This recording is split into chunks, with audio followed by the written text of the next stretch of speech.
Hi நம்ம வீட்டில் இருக்க பசங்களுக்கு எதில் ஃபைபர் இருக்குது எதில் ப்ரோட்டீன் இருக்குன்னு நம்ம பார்த்து பார்த்து சமைச்சு கொடுத்தாலும் அவங்களுக்கு இப்போ இருக்கிற மாடர்ன் ஃபுட் மேலே தான் கிரேவிங் ஜாஸ்தியாக இருக்குது. இட்லி, தோசை, சப்பாத்தி, பூரி, நம்ம நூடுல்ஸ்னு என்ன செஞ்சாலும் அதை தொட்டு சாப்பிட்றதுக்கு சாஸ் அப்படி இல்லைன்னா ஜாம் ஏதோ ஒன்று அவங்களுக்கு தேவைப்பட்டுக்கிட்டே தான் இருக்குது.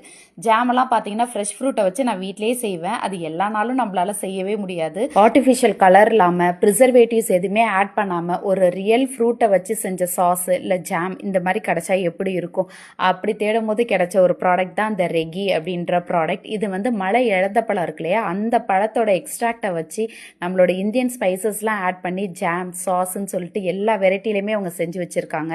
இன்னைக்கு மாடர்ன் வேர்ல்ட்ல இருக்கிற எல்லா ஸ்நாக்ஸ் கூடமே டிப்பா, சாஸா, ஜாமா இது எல்லாத்துக்கூடயும் ஒரு பெர்ஃபெக்ட் காம்போவா இருக்கும். ஒவ்வொரு பைட்லயுமே இந்த இழந்த பழத்தோட ஃபீலை கண்டிப்பா நம்மளால உணர முடியும். இந்த ப்ராடக்ட்டை வாங்கணும்னு நினைச்சீங்கன்னா இவங்களோட ஓன் வெப்சைட் அண்ட் வாட்ஸ்அப்லயும் ஆர்டர் பண்ணிக்கலாம். இவங்களோட டீடைல்ஸ் எல்லாமே நான் பயோல கொடுக்குறேன்.